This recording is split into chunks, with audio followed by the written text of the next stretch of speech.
యేసును చూడగలిగే దృష్టి కావాలి.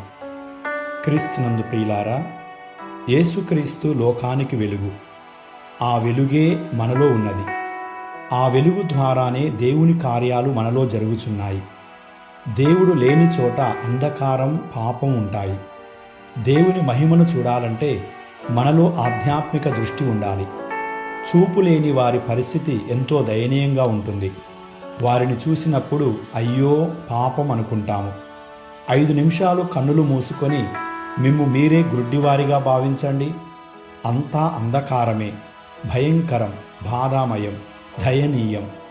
ఇటువంటి పరిస్థితి ఎంతోమంది గ్రుడ్డివారు అనుభవిస్తున్నారు. వారికి కావలసింది ఒక్కటే, చూపు కావాలి.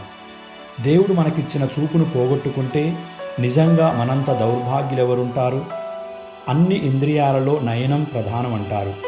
అనగా చూపు విలువ గొప్పది, విలువైనది, జీవితంలో అతి ప్రధానమైనది. ఎన్ని ఉన్నా చూపు లేకపోతే వాని విలువను మనం ఎలా గుర్తించగలము? మన మధ్య చూపు లేని వారున్నారు, చూపును కోల్పోయిన వారున్నారు, చూపు ఉండి చూడని వారున్నారు. దేవుని చూడలేని కన్నులు ఉన్నా లేకున్నా ఒకటే. దేవుని చూడలేని పరిస్థితికి దిగజారిన నేను మళ్ళీ చూడాలి, నాలో దేవుని చూడాలి అని ప్రతి ఒక్కరూ విశ్వాసంతో ప్రార్థించాలి. ఇకనైనా దేవుడిచ్చిన చూపును, దేవుని మహిమను చూడడానికి, దేవుని మహిమను చూపడానికి ఆనందించాలి. ప్రియులారా, దేవుడే దృష్టి ప్రదాత. మన శరీరములోని అవయవాలన్నీ దేవుడిచ్చిన కానుకలే. ఆయనే పోగొట్టుకున్న దానిని తిరిగి పునరుద్ధరిస్తాడు. దేవుని మహిమ కొరకు జీవించడం కంటే గొప్ప భాగ్యమే లేదు. మనలో ఏదైనా లోపం ఉన్నట్లయితే విశ్వాసంతో దేవుని అడగాలి. కొంతమంది తమలోని శారీరక రూపాలను చూసి మరొకరిని ద్వేషిస్తారు, దూషిస్తారు. మరికొందరు మరొకరిలోని లోపాలను చూచి చిన్న చూపు చూస్తారు. వారేదో పెద్ద తప్పు చేశారని హేళన చేస్తారు. ఈ 2 అభిప్రాయాలు సరైనవి కావు. కష్టంలో ఉన్నప్పుడు దేవునికి మొరపెట్టాలి. కష్టాలలో ఉన్న వారిని చూసినప్పుడు ఆదుకోవాలి.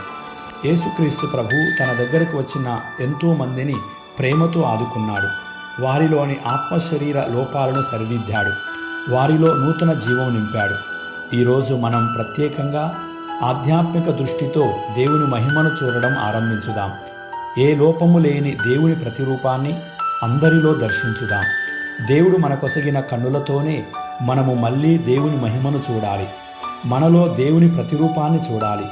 ఈ ఆశ ఫలించాలని మన సంపూర్ణ జీవితాన్ని దేవునికి అర్పించుదాం. దేవుని నిత్య వెలుగులో మనము ప్రకాశించుదుముగాక. ఆమేన్.